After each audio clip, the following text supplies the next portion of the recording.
उसे क्या दुख है? वो एक मामूली व्यवसायी की पत्नी है।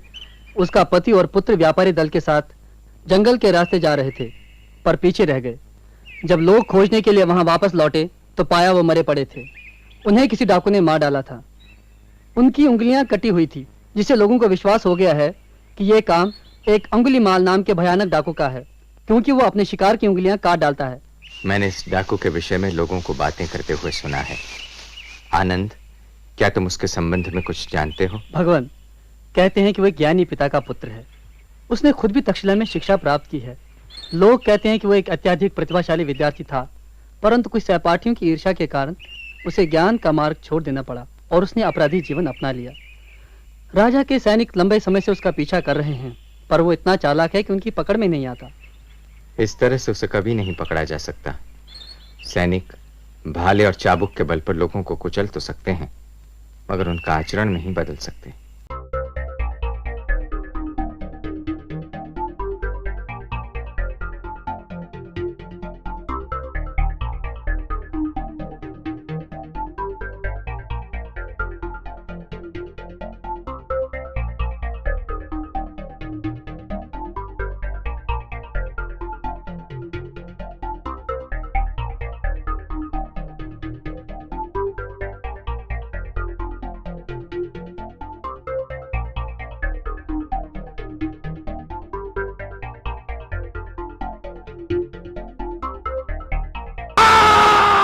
वहीं रुक जाओ भिक्खू, और आगे ना बढ़ना। क्या कह रहे हो तुम?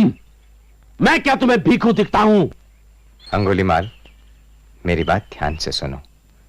मैं तुम्हें तुम्हारे विषय में कुछ ऐसी बातें बताना चाहता हूं जो तुमने कभी नहीं सुनी। ए साधु, तू अब कौन सी चाल चलने वाला है भगत? मैं तेरी बात पर भरोसा करने वाला नहीं। देखो, मेरे पास कोई अस्त्र नहीं है और ना ही मेरे साथ सहयोगी हैं जो तुम्हें हानि पहुंचाएं। तुम बहुत देर से छिपकर मुझे देख रहे हो और जानते हो कि मैं सच कह रहा हूं। मेरा यही अनुरोध है कि तुम मेरी बात सुनो। ठीक है, बोलो। तुम्हें आश्चर्य हुआ जब मैंने तुम्हें भिक्खू कहकर पुकारा, परंतु मैंने ऐसा इसलिए कहा क्योंकि तुमने कभी अपनी आत्मा की ओर नहीं देखा है। कभी यह अनुभव नहीं किया कि तुम्हारे भीतर कहीं एक भला आदमी भी है जिसमें दया की भावना है, ठीक उसी तरह जैसे कोई भिक्खू चाहता है। बक बक बंद करो। मेरे समूचे जीवन का उद्देश्य है लोगों की हत्या करना और समृद्ध होना। जीवित लोगों का मेरे लिए कोई मतलब नहीं है। फिर भी मैं कहता हूं, समाज और लोगों के बीच तुम्हारा स्थान है। समाज? क्या जानते हो तुम समाज के बारे में? तुम स्वयं एकांत में रहने वाले हो। पीड़ा और अपमान के बारे में तुम जानते ही क्या हो? शायद उतना नहीं जितना तुम जानते हो। मैं जानता हूं कि तुमने बहुत दुख सहे हैं, मगर इसका हल यह नहीं है कि तुम लोगों के जीवन में दुख पैदा करो और अपने लिए नर्क का मार्ग तैयार करो। सोचो, किसी आदमी की हत्या करने के बाद क्या तुम्हारे मन में यह इच्छा नहीं हुई कि तुम उसके शव के सामने खड़े होकर रो? और कितनी ही बार इस जंगल के भयानक एकांत में तुमने अपने आंसुओं को नहीं रोक लिया है? और अभी वो कैसे बाहर आने के लिए संघर्ष कर रहा है। उसे बाहर आने दो अंगुली, उसे रोको मत। आंसुओं को बहने दो, उसे मत रोको।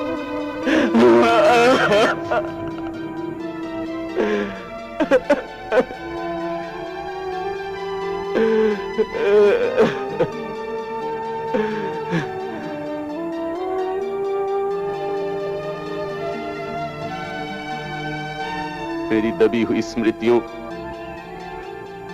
आंसुओं और पीड़ाओं को मुक्त करने वाले तुम कौन हो? क्या अधिकार है तुम्हें?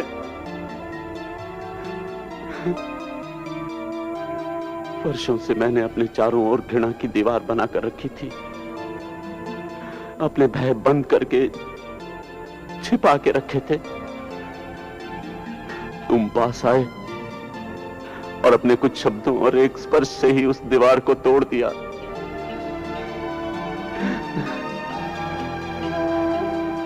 मैं अपने जीवन को बचाने के लिए ही संसार से भाग आया था,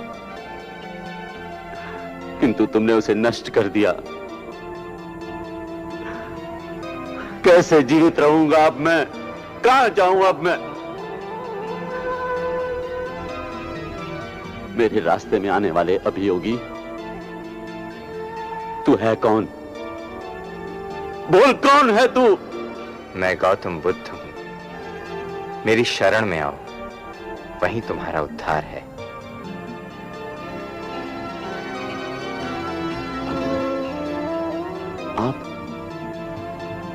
आप हैं भगवान? मेरी रक्षा अब कहीं नहीं हो सकती। मैंने इतने पाप किए हैं जितने कोई दो जीवन में भी नहीं कर सकता। डाकू के रूप में तुम्हारा जीवन अब समाप्त हो चुका है। मैं तुम्हें अपने आदेश से भिख को नियुक्त करता हूं। ये एक नया जीवन है।